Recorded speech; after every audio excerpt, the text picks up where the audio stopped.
a todos los presentes. Mi nombre es Joana Berrospi Albornoz. Yo pertenezco al grupo de Perú Women Birders en la región Lima y bueno, también soy la coordinadora.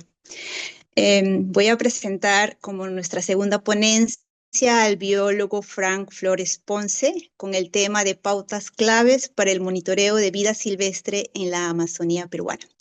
Una breve reseña de su gran trayectoria. Frank es biólogo de la Universidad Nacional de la Amazonía Peruana, especializado en el monitoreo poblacional de mamíferos medianos y grandes. Frank cuenta con más de 12 años de experiencia profesional, principalmente en ecosistemas amazónicos. Actualmente labora en World Wildlife Fund, o más conocido como la WWF aquí en Perú, como responsable del monitoreo poblacional del jaguar en paisaje amazónico sur. Entonces tenemos esta grata presencia. Adelante, biólogo Frank, bienvenido. Hola, ¿qué tal? Buenas noches con todos y todas. Bueno, muchas gracias por la invitación a Perú Women Birders. En realidad yo no les voy a hablar de aves, así que a los que querían escuchar avesitas ya lo han hecho con Rember, muy buena presentación. En este caso yo quería, bueno, la temática que quería compartirles es algunas pautas clave para el monitoreo de vida silvestre y que muchos de estos conceptos que quiero compartir eh, les va a servir bastante en realidad en el monitoreo de vida silvestre de cualquier tipo de especie, cualquier taxa que ustedes que quieran evaluar, ¿no? Sean aves o sean mamíferos o sean reptiles, entre otros, ¿no? Siempre inicio o quiero empezar esta presentación haciéndole ver esta foto de un jaguar. Ahí seguramente muchos van a decir, ese jaguar es una hembra que está preñada, súper grandota, pero bueno, antes también, en un inicio, cuando vimos la foto por primera vez, nosotros decíamos lo mismo, ¿no? Que es una hembra preñada. Pero después ya de ver esta misma en otra locación, se pudo ver también más detalle de la foto y en realidad pues es un macho, ya es un macho longevo, viejo, y que está, bueno, gordo, ¿no? También así ya con muchos años. Entonces eso quería empezar esta presentación también, a ver, para decirles que cuando nosotros hacemos monitoreo de vida silvestre, bueno, en realidad en conservación, normalmente el monitoreo nace a partir de un problema, ¿no? Hay alguna problemática que esté sucediendo en cuanto a algunas especies, ¿no? Principalmente especies afectadas, como el jaguar, a partir de amenazas que existen en realidad en toda la Amazonía, como la principal, que es la pérdida de hábitat, a partir del cambio de uso del suelo de diferentes actividades humanas, ¿no? Que puedan haber, como por ejemplo la agricultura no sostenible, la ganadería no sostenible, la minería ilegal, acciones de deforestación, entre otros, ¿no? Que siempre estas problemáticas hacen que las reducciones de las poblaciones de muchas especies disminuyan en el tiempo, ¿no? Y ante esta problemática normalmente se generan objetivos de cómo podemos nosotros eh, solucionar estas problemáticas a partir de algunas acciones estratégicas. Estas acciones estratégicas para saber si es que nosotros realmente estamos haciendo un buen trabajo, para saber si nuestras acciones que desarrollamos están teniendo un efecto en la población de las especies que queremos proteger, que queremos conservar, que queremos recuperar, pues hay que hacer monitoreo, ¿no? Este monitoreo puede tener diferentes modalidades bueno, y ahí justamente hay algunos conceptos claves que nosotros siempre a veces nos fallamos, nos equivocamos porque quizás no tenemos ese detalle conceptual y justamente esta es la presentación que he preparado. En realidad, monitorear la vida silvestre es un reto, es un gran desafío, porque lo importante del monitoreo de la vida silvestre en algunos casos son conocer algunos atributos poblacionales, ¿no?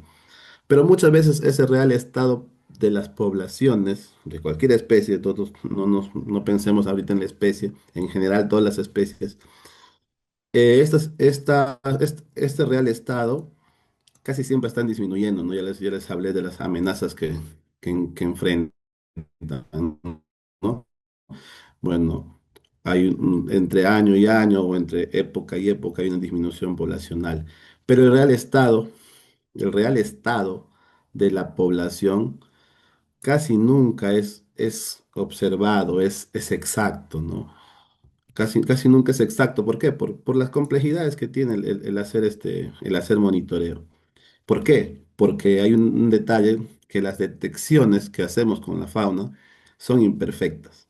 Entonces, cuando nosotros nos vamos y hacemos una evaluación de fauna, no siempre nuestra detectabilidad, y ahorita es un término, uno de los primeros términos que estamos como que queriendo como conocer y explorar, quizás nuevo para muchos de ustedes, es este término de detectabilidad.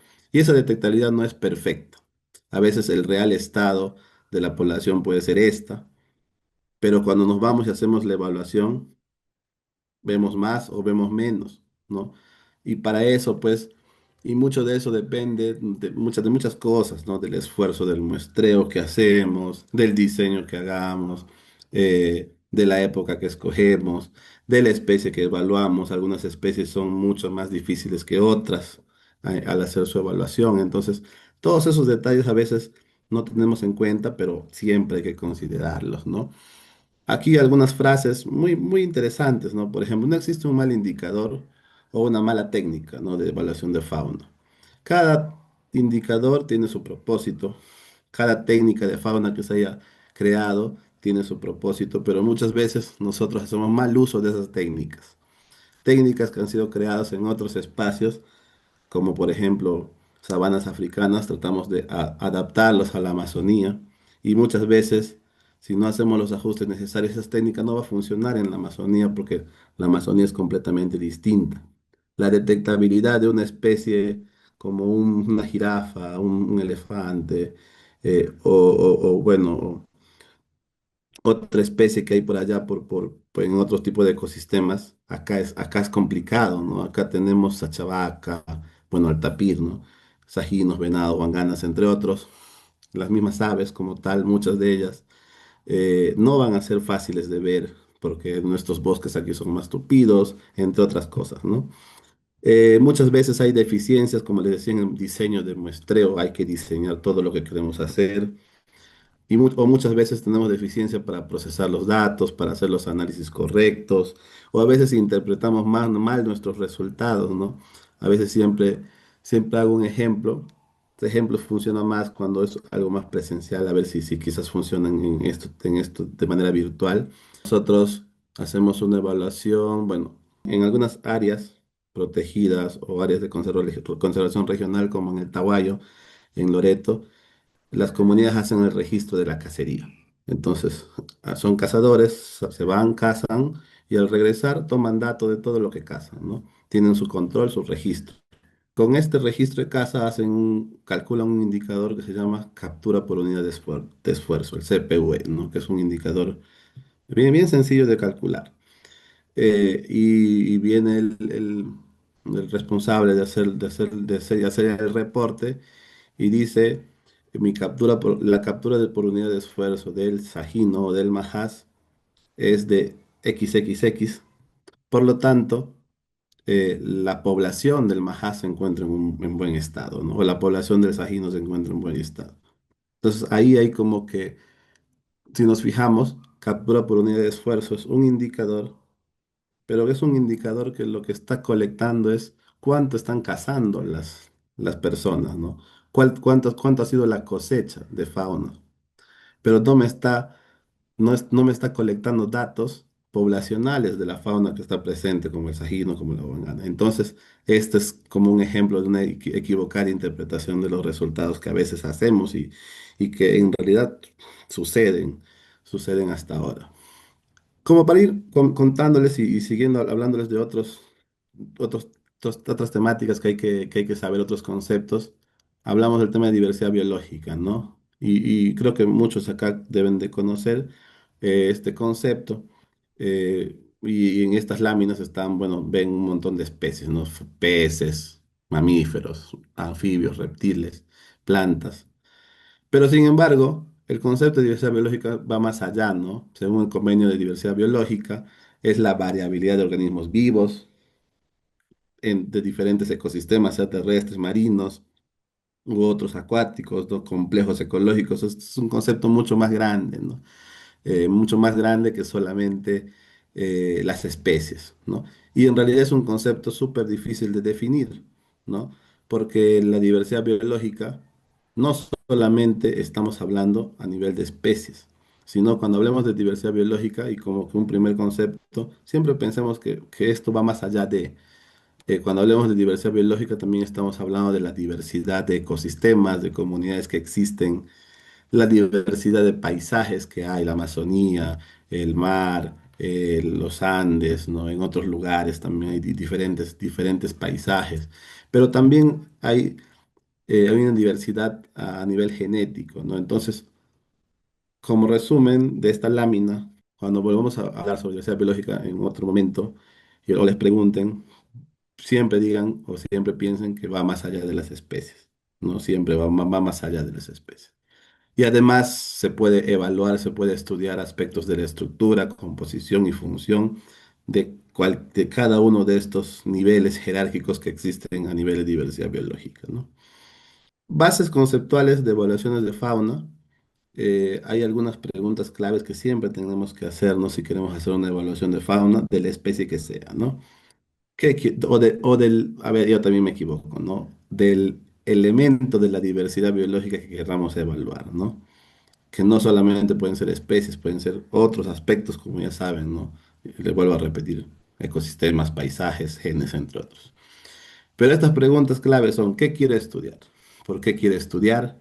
¿Qué atributo necesito evaluar? ¿Qué indicador puedo utilizar? ¿Y cómo voy a hacer mi evaluación? ¿No?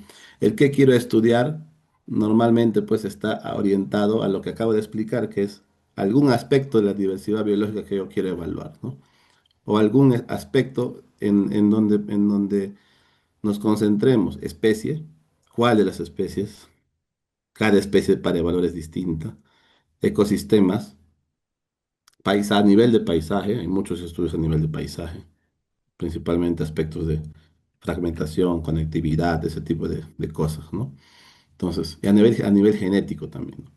El por qué quiero estudiarlo, esto también de alguna forma lo respondimos al inicio, en la intro, cuando decimos, ¿no? Que hay amenazas, que hay una problemática que queremos atender y por eso es que queremos hacer estas evaluaciones, por eso es que queremos estudiar esta especie, ¿no? ¿Qué atributo necesito evaluar? Y aquí ya, atributo en realidad en términos conceptuales es la característica de algo que yo quiero evaluar. Es decir, voy a pensar en un ejemplo de la sachabaca. La característica de la sachabaca que yo quiero evaluar. Si yo quiero de la Sachabaja, quiero saber su población, entonces mi atributo es el atributo poblacional, ¿no? Si yo quiero saber cómo se distribuye, entonces el atributo es más relacionado a esa distribución, ¿no? Y de ahí recién aterrizamos a indicadores, ¿no? Que ahorita voy a explicar como un concepto rapidito del indicador que puedo utilizar, ¿no? Y luego, ¿cómo haré la evaluación? Los detalles técnicos, la metodología, entre otras cosas, ¿no? Normalmente, todo esto nos va a generar datos confiables y nos va a permitir tener respuestas a nuestras problemáticas que estamos evaluando, ¿no? ¿Qué método voy a emplear? Ejemplos sencillos solamente de métodos, ¿no? Hay muchos métodos en realidad y ustedes que son expertos en aves deben de saber muchos más. Yo con lo que trabajamos más a nivel de mamíferos, que es la especialidad que yo tengo, es, bueno, transectos, pueden ser lineales o no lineales. Los transectos pueden ser terrestres, acuáticos, cámaras trampa, y en cámaras trampa también hay múltiples formas de hacer evaluaciones simples, estaciones dobles, estaciones donde hacemos la identificación del individuo, como en el jaguar, ya les voy a contar eso también un rapidito después. Medimos distancias de detección en algunos casos. Hay algún un método como las entrevistas para hacer un tema de consenso cultural que tiene todo un respaldo súper estadístico. Métodos como captura, marca, recaptura, y a veces hay una combinación de métodos que también podemos hacer, ¿no? Otros métodos, otras técnicas, el tema de para aves, tema de redes, transectos se utiliza mucho también para muchísimos más. Entonces, a nivel de un tema de indicadores, ¿qué indicador puedo utilizar?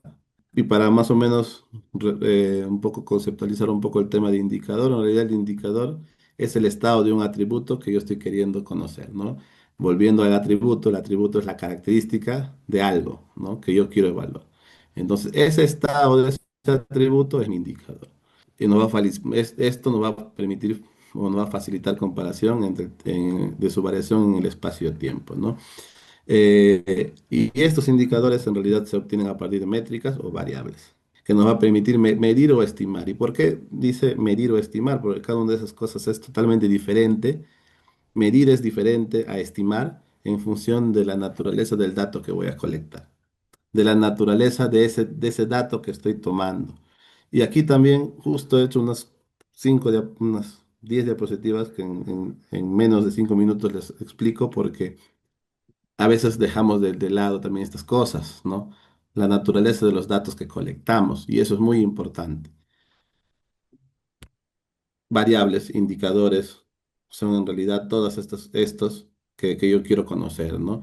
Densidad, talla, número de hijos, peso, ingresos económicos, lugar donde vives, percepción política, sexo, raza, etcétera. Todos estos son algunas variables.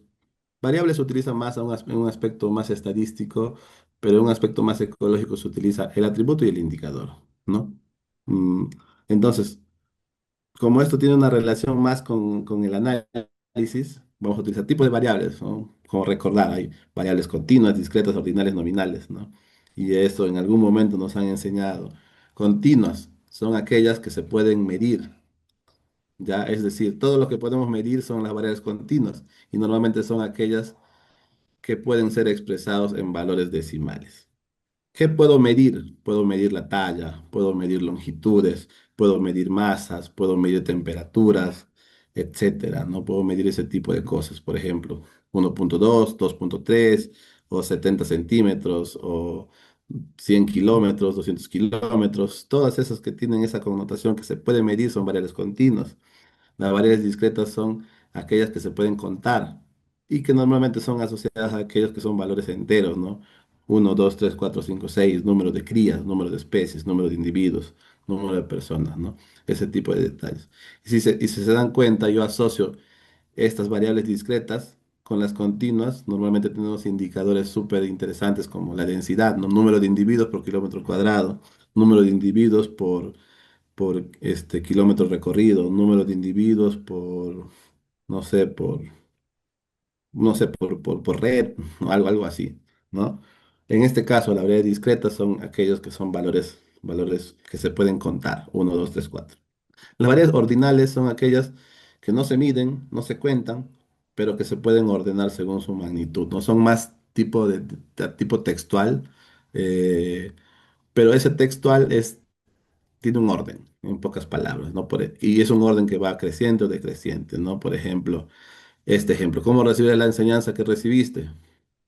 Y va muy malo, malo, regular, bueno, muy bueno, excelente, ¿no? Cosas así.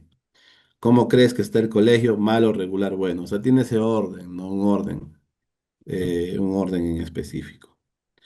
Una variable nominal y es aquella que no es medible ni contable, que en realidad es algo una característica, pero que tampoco tiene un orden, es indiferente, ¿no? Por ejemplo, hombre, mujer, ¿no? O sea, no es indiferente, ¿no? Puede ser uno más que otro en algunos casos, y en otros casos el otro puede ser más, y bueno, es cambiable, ¿no? Lugar de nacimiento, Punchana, Iquitos, Belén, San Juan, no hay ningún, o sea, la respuesta que se dé es indiferente, ¿no? Y normalmente estas dos variables, tanto ordinales como nominales, son aquellas que se utilizan más cuando hacemos encuestas. Seguramente ahí tienen muchos de los casos muchos ejemplos por ahí que cuando hacen encuestas, ¿no? Pero otro término importante son, ¿qué es una unidad de muestreo? A veces nos decimos, ¿no? Y lo voy a explicar en temas de ejemplos, ¿no? En un estudio de diversidad o densidad poblacional de animales silvestres, ¿cuál es la unidad de muestreo en estos casos, ¿no? Cuando hacemos estas evaluaciones por transectos, nuestra unidad de muestreo es el transecto, ¿ya? y normalmente siempre trabajamos 10 transectos o 15 transectos o 20 transectos, ¿no? Pero cada transecto es nuestra unidad de muestreo. Pero si yo coloco cámaras trampa, mi unidad de muestreo es cada estación de cámara trampa que yo coloco, ¿no? O que se coloca. Unidades de muestreo, cuando se trabaja principalmente a nivel de plantas, las parcelas, ¿no? Parcelas que pueden tener diferentes medidas, 30 por 30, 20 por 20, 10 por 10, etcétera, ¿no? Las redes, puede haber redes para pesca, redes para murciélagos, para aves, entre otros, ¿no?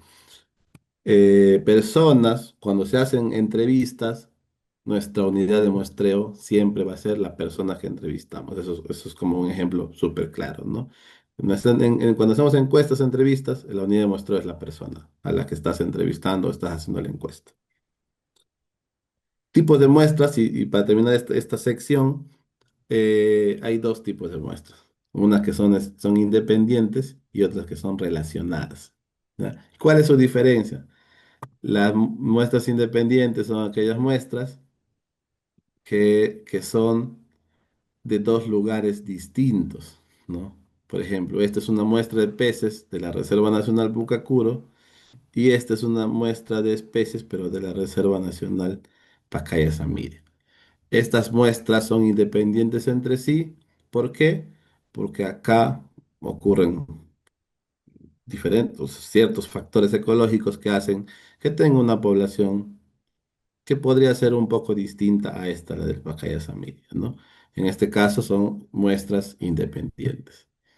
Pero también hay las muestras relacionadas, ¿no? Por ejemplo, esta misma muestra, las dos muestras son de la Reserva Nacional Pucacuro, solamente que esta es creciente y esta es vaciante. O de repente esta muestra de la Reserva Nacional Pucacuro que le he evaluado del 2024 y esta muestra que también es de ese mismo sector, pero que le he evaluado del 2025. Es la misma población, pero en diferentes tiempos. Entonces, esas son las muestras relacionadas. ¿Y por qué explico esto? Porque muchas veces luego cuando ya tienes tus resultados, tus datos, muchos queremos hacer pruebas estadísticas porque nos piden en los reportes o en el paper o en lo que sea, eh, y por ahí quiero comparar mis resultados, quiero comparar mis poblaciones, mis resultados de mis poblaciones. Entonces, ahí sales. Hay, por ejemplo, hay una prueba estadística, o muchas de las pruebas estadísticas como el TD Student son para muestras independientes, TD Student para muestras independientes, TD Student para muestras relacionadas. Entonces ahí hay que saber el concepto, cuándo es independiente y cuándo es relacionada. Cuando hacemos, por ejemplo, monitoreo en muchos periodos de tiempo, se va a tener que utilizar el de las muestras relacionadas, porque es la misma población, solo que en diferentes años, ¿no? Que estoy evaluando. Y lo que ahí quiero saber es cómo cambia la población en ese periodo de tiempo. Dos cositas, dos términos también súper importantes, censo y muestreo, que muchas veces nos confundimos. Cuando hacemos censo, y eso que quede claro para todos, tenemos que estar seguros que nuestra área evaluada es toda, 100%, y que nuestra detectabilidad es 100%, es perfecta, ¿ya? Y detectabilidad es como que cuán factible es que tú te des cuenta de que todo lo que está ahí lo estás contando. Si todo lo que está ahí lo estás contando, entonces tu detectabilidad es perfecta, es uno. Pero si no estás seguro que todo lo que está ahí estás contando, entonces no tienes una detectabilidad perfecta. Y si no tienes detectabilidad perfecta, no estás haciendo un censo, lamentablemente. Entonces, ¿cuál es la factibilidad de hacer censos para fauna silvestre en nuestros bosques amazónicos? Prácticamente casi nunca hacemos censos. Todo lo que hacemos son muestreos, ¿no? Y los muestreos son como que un proceso que seleccionamos una parte e inferimos sobre el todo, ¿no? Entonces, no hay que evaluar todo, simplemente hacemos como que un muestreo, se le dice, ¿no? Pero el muestreo también tiene como que sus características que son interesantes. El muestreo puede tener una detectabilidad perfecta. Si tú estás seguro que todo lo que estás muestreando lo estás pudiendo contar, pero ya estás seguro de que no estás evaluando todo tu área, ¿no? Entonces, cuando por ejemplo evaluamos plantas y hacemos una parcela de 30 por 30 o de 20 por 20, tú estás seguro que lo puedes contar a todos, porque las plantas no se van a mover, ¿no? Entonces, haces tu parcela de 20 por 20 y dices que vas a contar todas las, bueno, ¿qué especie? Todos los aguajes que están ahí en esa parcela de 30 por 30. Entonces, tú tienes como que la certeza de que no se va a mover ese aguaje. Entonces, tienes una detectabilidad perfecta. O estos casos, ¿no? Cuando haces transectos en camioneta o en avioneta en los desiertos o en las sabanas africanas y quieres contar elefantes y jirafas. Como son súper grandes, conspicuos, los vas a contar, ¿no? Pero haz transectos y quieres contar sajinos en bosques o sachavaca en bosques amazónicos. Aquí sí ya no hay detectabilidad perfecta, ¿no? Entonces este es un segundo escenario de muestreo en donde nuestra detectabilidad es imperfecta y aparte mi área evaluada es menor al 100%, ¿no? Entonces ahí lo que se hace es hacer modelos, modelos de muestreos por distancias, modelos de captura y recaptura, modelos de ocupación, porque aquí se cumple el dicho de que no todo lo que hay lo puedo ver y se requieren análisis más complejos. Y normalmente en Amazonía casi todos nos orientamos a hacer esto. Casi todos los estudios que tenemos que hacer a nivel poblacional, a nivel de especies, si queremos conocer poblaciones, casi todos entran en este escenario. Y ese escenario nos permite tener resultados que no van a ser exactos, que van a tener estimados, y esos estimados tienen un error. Ese error es un error asociado que pueden ser errores tipo exactitud o tipo precisión, ¿no? Entonces, aquí lo normal es que queremos que nuestro error sea lo mínimo posible, pero para poder lograr un muestreo con un error lo mínimo posible, hay que tener en cuenta muchas cosas, el muestreo, tenemos que tener muchas réplicas de nuestras unidades de muestreo, debemos tener un equipo súper capacitado, hacer el muestreo una época donde vamos a garantizar tener la mayor cantidad de detecciones posibles, entre otras cosas, ¿no? Porque si no, nuestros resultados nos pueden generar falsos positivos, falsos negativos, que eso hace que nos permitan quizás tener interpretaciones distintas, ¿no? Entonces, por ejemplo, aquí, esta foto de cámara trampa, aquí hay algo, ¿no? Aquí hay un algo que no lo detecto, pero ahí está presente. Simplemente no lo estoy detectando porque no se ve bien, está fea la foto, ¿no? Pero ahí está presente ese algo, esa especie que yo estoy queriendo evaluar quizás posiblemente, pero no lo estoy pudiendo detectar completamente porque no me permite, ¿no? No me permite la imagen. Ese es un falso negativo, por ejemplo, ¿no? Una no detección. Pero también podemos tener falsos positivos cuando hay especies detectadas cuando no están presentes y normalmente sucede cuando nos equivocamos, ¿no? Esto de acá es una foto de de un venado colorado, una sama americana, y esta es de la derecha la foto de un venado gris, una masama nemorivaga, pero eh, aquí se muestran todas las diferencias porque la foto está nítida y todo lo demás, pero este tipo de fotos son bien difíciles de tener y a veces tenemos fotos en escala de grises, ¿no? En blanco y negro. Y como se dan cuenta, aquí me puedo confundir al toque. Entonces, si yo a este venado colorado le termino detectando como venado gris, estoy confundiéndome la detección, estoy generando un falso positivo, ¿no? Entonces, ese tipo de cosas. Pero siempre hay que tener en cuenta y hay que tener pues también la expertise necesaria para poder ver esas diferencias, ¿no? El monitoreo es la toma de datos en diferentes momentos, ¿ya? La idea de hacer monitoreo es que nos pueda permitir detectar cambios en el tiempo. Por lo tanto, yo tengo que hacer monitoreo en el año uno, en el año 2, en el año 3, en el año 4, y siempre tengo que garantizar que mi monitoreo sea lo más robusto posible, ¿no? Lo más confiable posible. Y para eso hay que tener en cuenta todas las cosas que les he mencionado anteriormente, ¿no? Desde saber que si yo estoy evaluando una especie, para hacer mi diseño de muestreo tengo que saber que mi especie tiene una historia natural, tiene sus características y yo, si tengo que evaluar, tengo que tener en cuenta las características de esa especie para poder plantear mi evaluación, ¿no? Entonces, cosas así. También la cantidad de unidades de muestreo que quiero evaluar, ¿no? Eh, siempre muestrear más es mejor. O sea, si yo pudiera instalar 200 estaciones de cámara trampa, sería genial, ¿no? Porque mientras más, mejor, más robusto.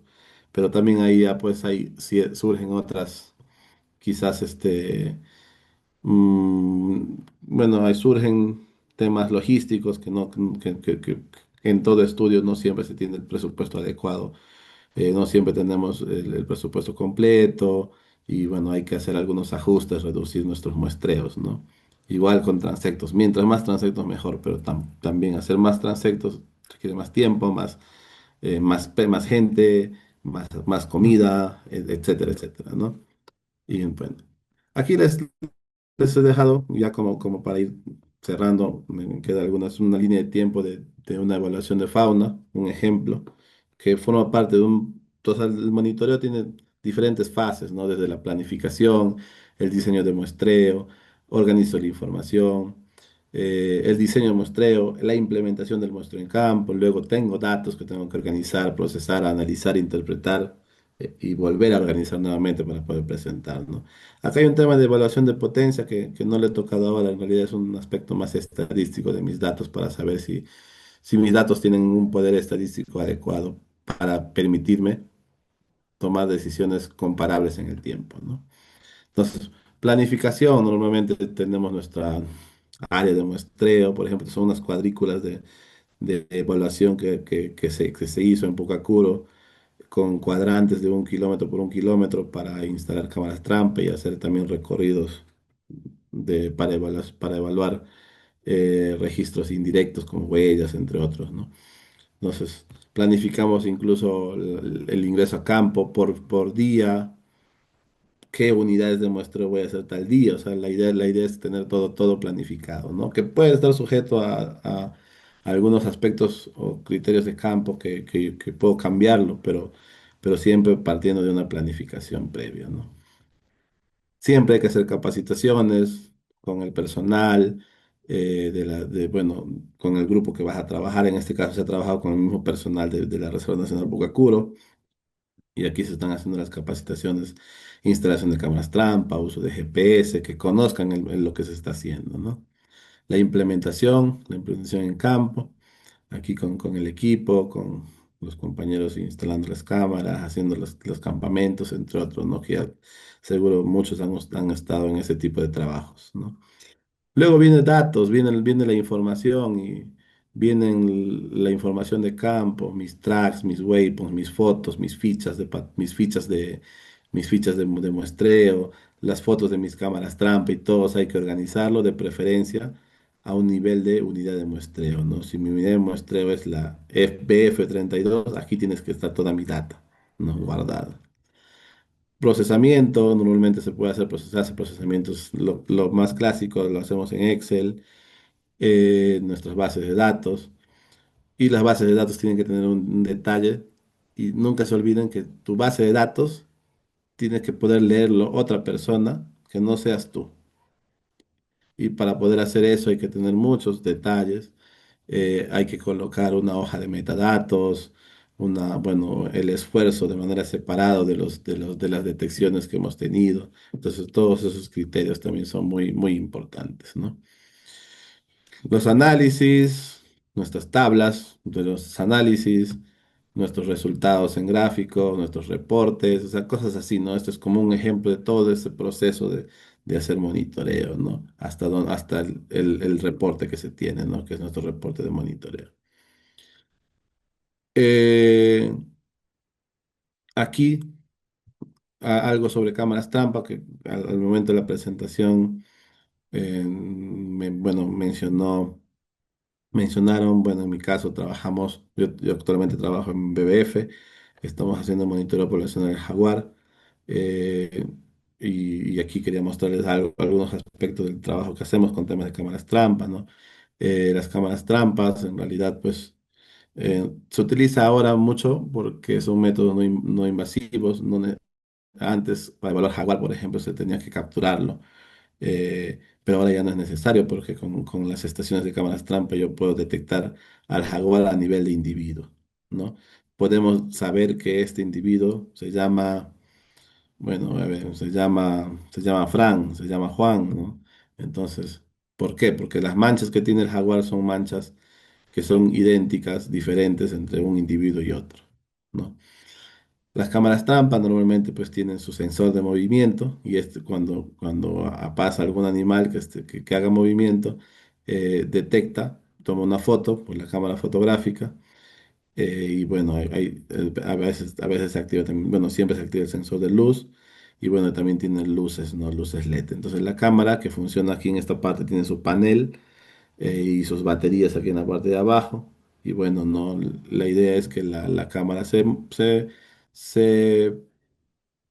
se prenda, tome una foto o tome un video según lo que configures, en la medida de que pase pues una especie, un animal, o pase algo que genere un movimiento en el rango de acción de la cámara y lo permita activarse, ¿no? Mientras más cerca esté el movimiento, más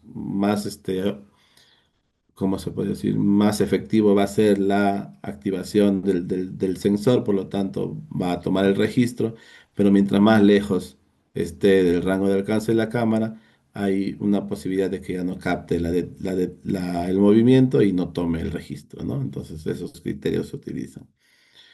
Eh, con cámaras trampas se puede hacer muchas cosas.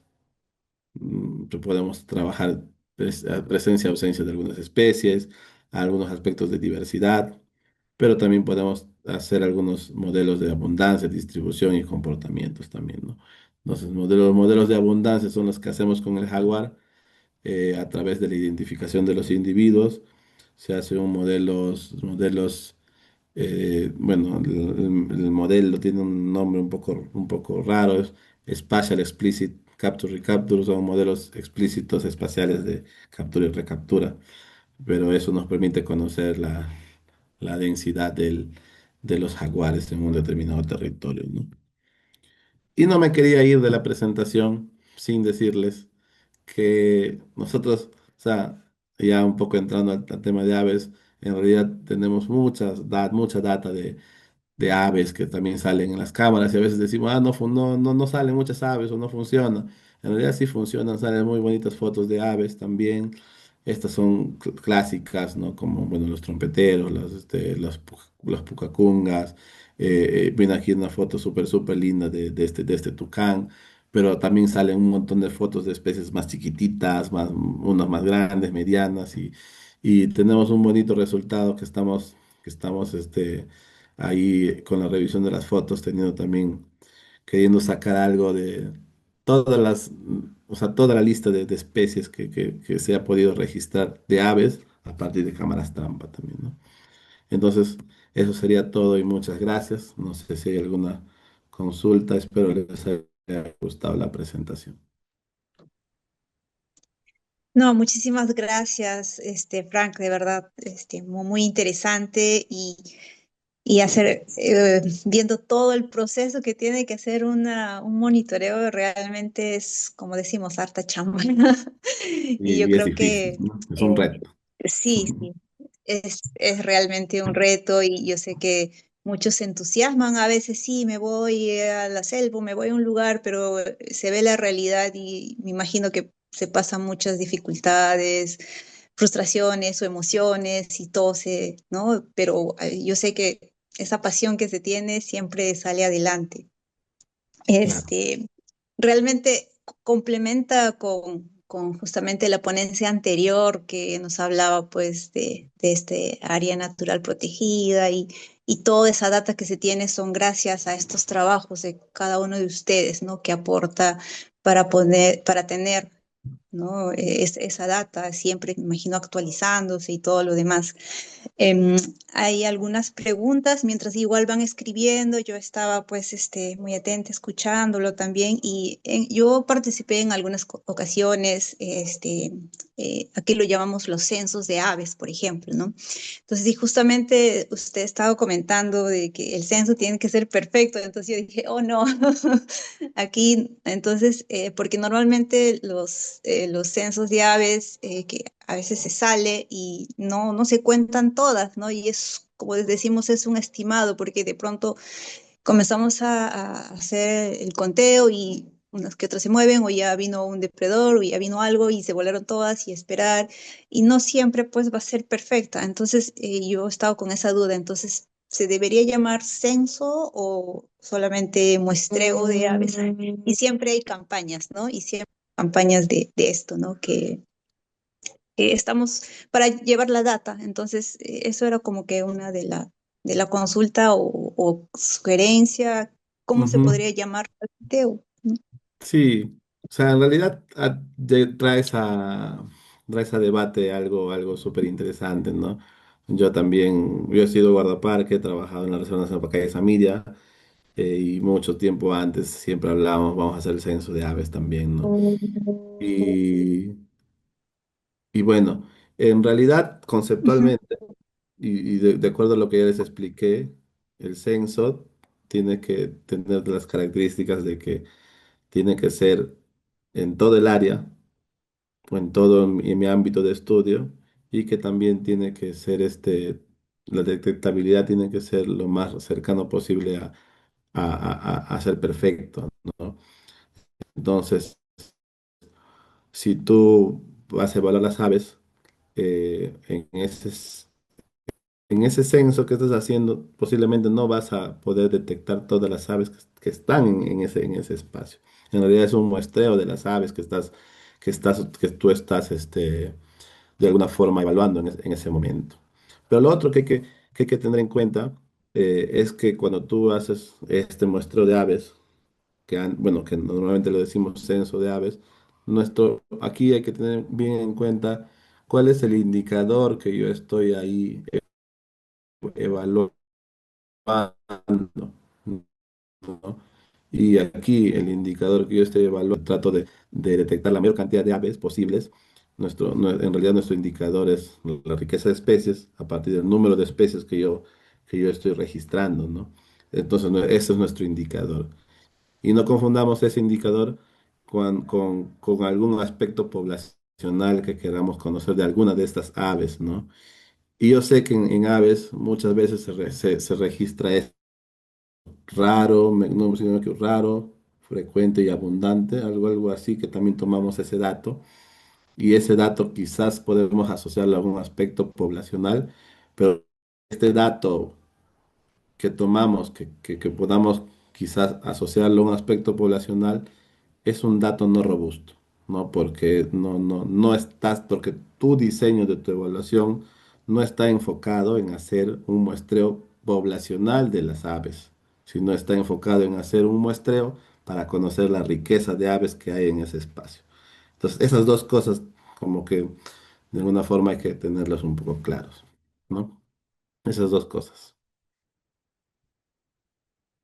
No sé si hay alguna otra Sí, consulta. sí, tengo aquí algunas consultas. Por ejemplo, May, nos dice, bueno, le saluda, buenas noches, muchas gracias por su ponencia. Y nos dice qué tipo de muestreo, según su experiencia, es más recomendable en cuanto a eficiencia, no, perdón, eficacia o muestreo especies de hábitos diurnos y nocturnos. Uy, bueno, es una pregunta que en realidad resume, que en realidad para esta respuesta bueno, muchas de las cosas que hemos hablado hay que verlo, ¿no? Primero saber, eh, qué tipo de muestreo. Primero hay que saber realmente a qué quieres responder, ¿no? A qué problemática quieres responder. Todo parte de esta diapositiva primera, pienso yo, ¿no? Eh, ¿Qué problema realmente queremos responder? ¿Por qué queremos hacer eso?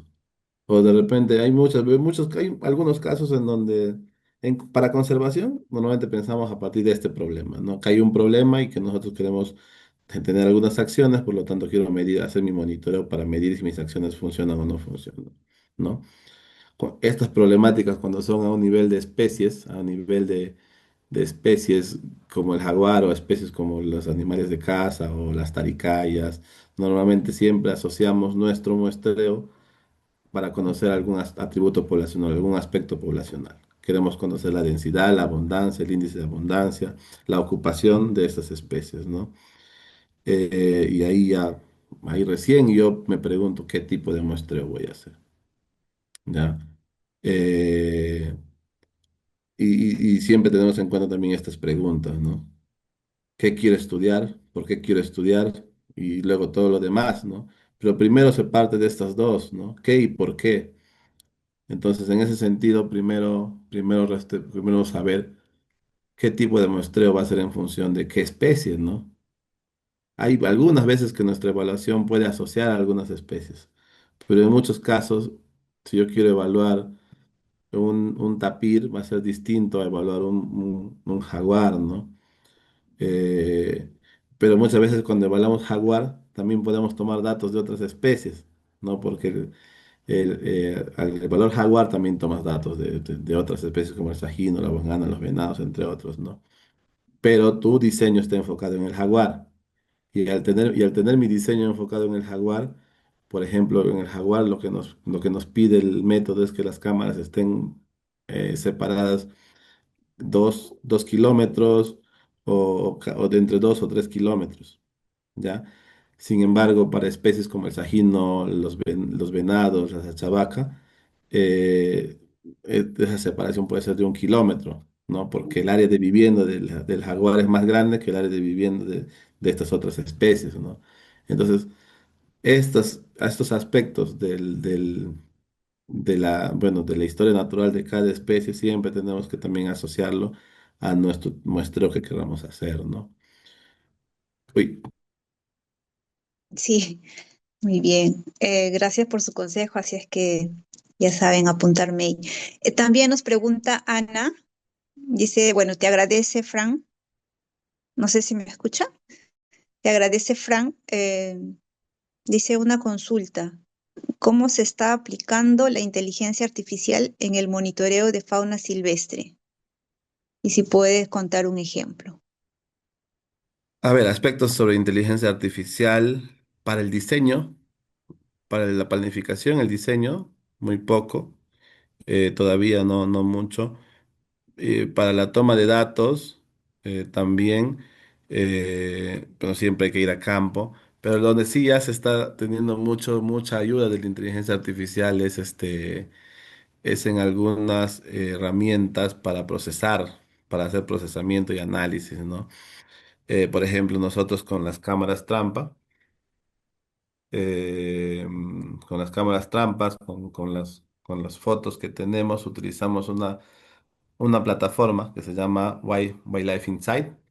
Esta plataforma Wildlife Insight es una plataforma de acceso público, simplemente hay que registrarse, tener los accesos. Y es una plataforma en donde, es decir, una de las debilidades que teníamos con las cámaras trampa era que te bota mucho de tu dato, de tus fotos, a veces son fotos vacías, fotos en blanco, fotos que no tienen ninguna especie detectada, ¿no? Entonces ahí ya, por ejemplo, la plataforma que tiene inteligencia artificial te depura esas fotos que ya no tienen especies, ¿no? Que ya no tienen algo que se esté detectando. E incluso te dice cuál es la posible especie que está ahí, ¿no? Y tú simplemente tienes que hacer la validación de eso, ¿no? Entonces ya te ahorra un gran porcentaje del trabajo que si antes tú hacías todo tu procesamiento de fotos en 3 meses, ahora lo haces quizás en un mes, ¿no? Depende de la cantidad de fotos que tienes que procesar. Entonces eso es algo que ya está funcionando. Ahora también vamos a comenzar a probar que ya no solamente sea a nivel de especie, sino también pueda ser a nivel de individuo, ¿no? Pero más pensando en el jaguar, ¿no? Al colocarle las manchas que pueda hacer la separación y la agrupación de individuos, ¿no? Algo como por el estilo. Eh, y eso. Muy bien. Bueno, y por último, André Luya, que nos comenta que es muy buena su ponencia y bueno, y como parte de su comentario también dice, pero la realidad es otra, ¿no? Me imagino que por el trabajo y el difícil que hacer los monitoreos y Sí, económicos y todo eso, ¿no? Entonces, pero siempre está esas ganas de querer hacer y yo creo que eso no hay comparación. sí, o sea, por lo menos, o sea, desde, por ejemplo, desde el CERNAN, que es también es una institución con la que trabajo bastante, eh, se ha cambiado un poco la forma de cómo hacer monitoreo de especies. Antes, cómo se trabajaba. Se hacía un patrullaje y en ese patrullaje se iba detectando lo que encuentres, ¿no? Pero bueno, ahora ya el CERNAN tiene algo que se llama eh, tener sus elementos ambientales priorizados y al menos de esos elementos ambientales priorizados sí o sí hay que hacer el monitoreo, ¿no? Y se elabora un protocolo de monitoreo con un indicador, con un diseño de muestreo y lo que se tiene en cuenta es al menos hacer lo mínimo ideal para poder responder a una pregunta del indicador, ¿no? Eh, Muchas veces no se logra tener toda la robustez y toda la cantidad de muestras que querramos, seguramente por lo que dicen, ¿no? O sea, hacer un muestreo robusto toma, aparte, es una logística súper grande. Es lo ideal, pero muchas veces nos ajustamos a lo que podemos hacer, ¿no? A lo que nos permite nuestra logística, nuestro personal, nuestro presupuesto y nuestros tiempos, ¿no?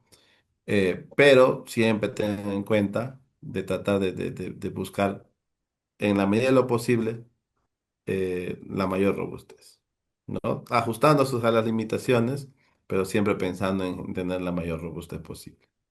Ujú. Ujú. Bueno, muchísimas gracias, de verdad, por su tiempo y su predisposición de enseñarnos todo su conocimiento a los que estamos presentes. Em, Agradece mucho su ponencia, muy buena. Gracias, biólogo Frank. También agradecer a la ponencia anterior, al ingeniero Rember Paredes, por darnos ese valioso tiempo y mucho más sus conocimientos compartir con esta comunidad. Muchísimas gracias, ¿no? Nuevamente. Además, invitar al público que está presente en nuestras charlas, que nos sigan en las redes sociales, Facebook, Instagram, TikTok, bueno, todas las redes sociales estamos presentes para que se enteren de las actividades que estamos haciendo y a la vez también nuevas novedades que se vienen del grupo, ¿no? Además, comentarle que estas dos charlas van a ser subidas a nuestro canal de YouTube, así es que lo pueden ver con calma y puedan ir haciendo nuevos apuntes si en caso lo necesitan y puedan ayudarnos a compartir también y así el conocimiento se comparte y es mejor todavía, ¿no? Este, mm, bueno, solamente decirles gracias, Perú Women Builders. Nuevamente agradece a todos sus asistentes del día de hoy y será hasta una nueva oportunidad. Muchísimas gracias.